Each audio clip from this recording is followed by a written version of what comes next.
تتخيل إن طفل عنده 9 سنين يبقى ملك مصر ويموت صغير ويعمل لغز محير العالم لحد النهاردة؟ ده الملك الذهبي توت عنخ آمون. توت عنخ آمون مسك الحكم وهو عنده 9 سنين. اسمه معناه الصورة الحية للإله آمون. رجع عبادة الآلهة القديمة بعد ما أبوه إخناتون حاول يفرض عبادة آتون.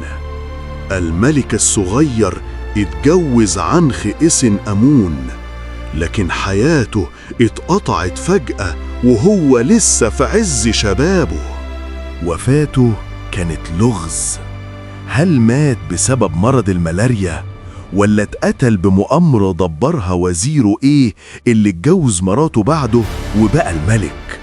بعد أكتر من 3000 سنة، سنة 1922 هوارد كارتر لقى المقبرة في وادي الملوك، وأول ما شافها قال جملته الشهيرة: إني أرى أشياء رائعة. كنوز توت عنخ آمون كانت الكنز الملكي الوحيد اللي اتلقى كامل.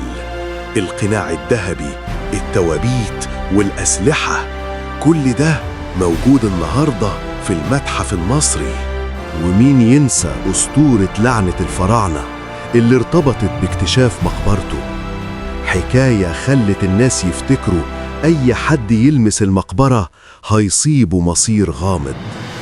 تفتكر لو لسه في قبور للمصريين القدماء مخفية زي مقبرة توت عنخ آمون؟ ولو اتفتحت يا ترى ممكن نلاقي كنوز أعظم من اللي اتكشفت قبل كده؟